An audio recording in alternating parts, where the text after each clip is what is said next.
At a small shop in Conway, a culture is being kept alive.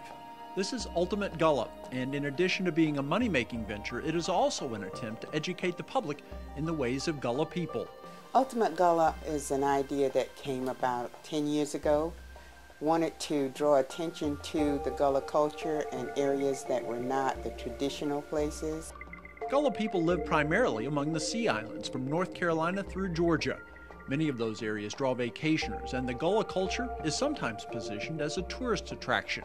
Ultimate Gullah owner Veronica Gerald doesn't want that to be all that people see. When people talk about Gullah people, that they're primarily talking about basket weaving, gospel singing. So it was kind of minimized, and I wanted to do a more well-rounded view of the culture.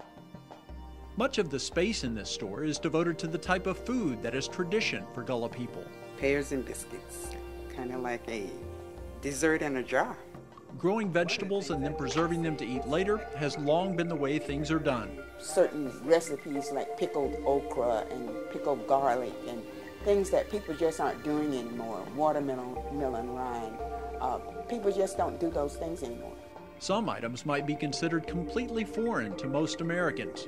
We are make-do society, whatever it is. For instance, a lot of times we get people who are not aware that there are other butters other than apple butter. There's sweet potato butter, pumpkin butter, peach butter, cherry butter. We will butter anything. There is taste in the food, though, and that has universal appeal. We have customers as far away as Oregon and Australia, people who they want good taste. In many instances, much can be learned about the way people live by becoming familiar with the food they eat. Food is a major part of culture of any group of people, and one of the reasons that we did the Ultimate Gullah Cookbook is because we saw that the Gullah influence was being lost in the names like Southern cuisine and low country cooking. Veronica knows about the Gullah culture because that's how she was raised. I am a member of the Gullah community. My people are from Brookgreen. It's called Brookgreen Gardens now, but at the time it was Brookgreen Plantation, which was a large rice plantation. For a time, Veronica left her Gullah community and traveled north to go to school. I guess I did try to run away, but I was running away from the geography as opposed to the culture. Veronica never abandoned her culture and eventually came back and put her knowledge to use in opening the store and creating products such as the Gullah Love Seasoning. Interesting, Gullah people believe that love is a recipe, is a part of the recipe. So you can't really measure it, but you have to put love in your food to make it good. So this is what we're playing with the name. It contains garlic, oregano, spices, and other things. Other things. The Gullah language is often evident when Veronica speaks. That's one of the features that is disappearing. What has happened is the culture has gone underground.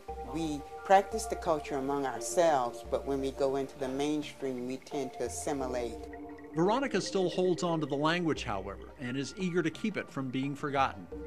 In Gullah, for instance, the verb to be is understood. So, for instance, instead of saying that she is cute, it'd be she cute. Or if you really are speaking the language, it's eat cute.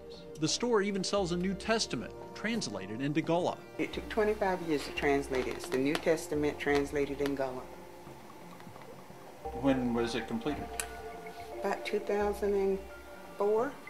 Many traditions are represented here, including that of sweetgrass basket making and a related craft practiced by people back in Africa. The rivergrass basket, where you have the color dyed with berries and leaves. And again, very organic. And they all come from Ghana? Yes. It will be quite a challenge to keep the Gullah culture alive. We are a 21st century culture and one of the 11th most endangered cultures in the world, actually. Ultimate Gullah, however, is the type of venture that just might keep the culture from becoming extinct.